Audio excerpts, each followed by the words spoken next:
नमस्कार, भारत एक सोच देख रहे हैं आप और आपके साथ मैं हूं शैलेंद्र। दोस्तों, जब नया साल शुरू हो गया है तो अब ये सबसे बड़ा सवाल है कि यूपी में 3 महीने के बाद सत्ता कौन संभालने जाएगा। आज हम आपको बताने जा रहे हैं कि अखिलेश यादव कैसे बीजेपी को बड़ी टक्कर दे रहे हैं। यूपी के वो कौन से समीकरण हैं जिन पर अखिलेश बहुत मजबूती से आगे बढ़ रहे हैं, और अगर उन्होंने ये सारे समीकरण साध लिए तो बीजेपी के लिए जीतना मुश्किल ही नहीं नामुमकिन हो जाएगा। आज हम आपको ये सब सिलसिलेवार बताने जा रहे हैं।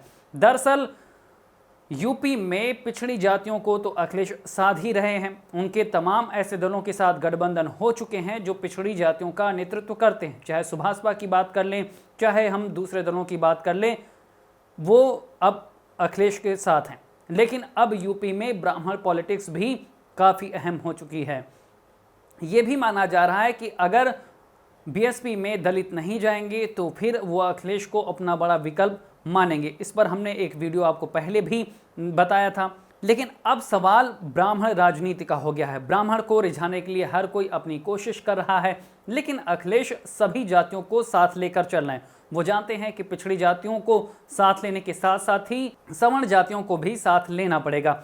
यही कारण है कि जब बीजेपी नाराज ब्राह्मणों को मनाने के लिए कमेटी का गठन कर रही तो अखिलेश भी परशुराम के सहारे ब्राह्मण मतदाताओं को अपने साथ पाले में लाने की पूरी तैयारी कर चुके हैं। और 2 जनवरी को समाजवादी पार्टी के प्रमुख अखिलेश यादव राजधानी लखनऊ में भगवान परशुराम की पूजा के साथ चुनावी बिगुल फूंकेंगे।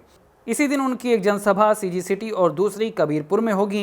इन दोनों सभाओं के जरिए वो राजधानी की 9 विधानसभा चुनाव की गणित को साधने की कोशिश करेंगे। लेकिन सबसे अहम ये होगा कि परशुराम की पूजा करके वो ब्राह्मण मतदाताओं में ये भरोसा जगाने की कोशिश करेंगे कि वो उनके हिमायती हैं, वो उनके हक के लिए लड़ने वाले हैं, वो उनके साथ खड़े होने वाले हैं। यूपी में करीब करीब ब्राह्मण 12% के करीब है, और ऐसे में अगर जातीय गोलबंदी होती है तो ब्राह्मणों की भूमिका अहम हो सकती है। और ये बात अखिलेश भी समझ रहे हैं। जब दूसरे दल ब्राह्मणों को रिझाने में लगे हुए हैं, बसपा ब्राह्मण सम्मेलन कर रही, बीजेपी ने भी टैनी को जिस तरह से पद से नहीं हटाया ब्राह्मण वोट के चक्कर में, तो वो ये बता देता है कि ब्राह्मण वोट बैंक किस तरह से यूपी की सियासत में अहम है। ऐसे में अखिलेश उनको भी साध रहे हैं, और वो समझ रहे हैं कि अगर ध्रुवीकरण की राजनीति बीजेपी ने की, अगर लोग जातियों में बटे, तब भी उनके पास हर जाति का नेतृत्व होगा, जिसके कारण वो उन जातियों को एक साथ रखने में कामयाब होंगे। और जो 2017 में गलती हुई थी, जो जातियां बट गई थी, जो वोट बैंक ट्रांसफर नहीं हो पाया था, वो 22 में नहीं होगा।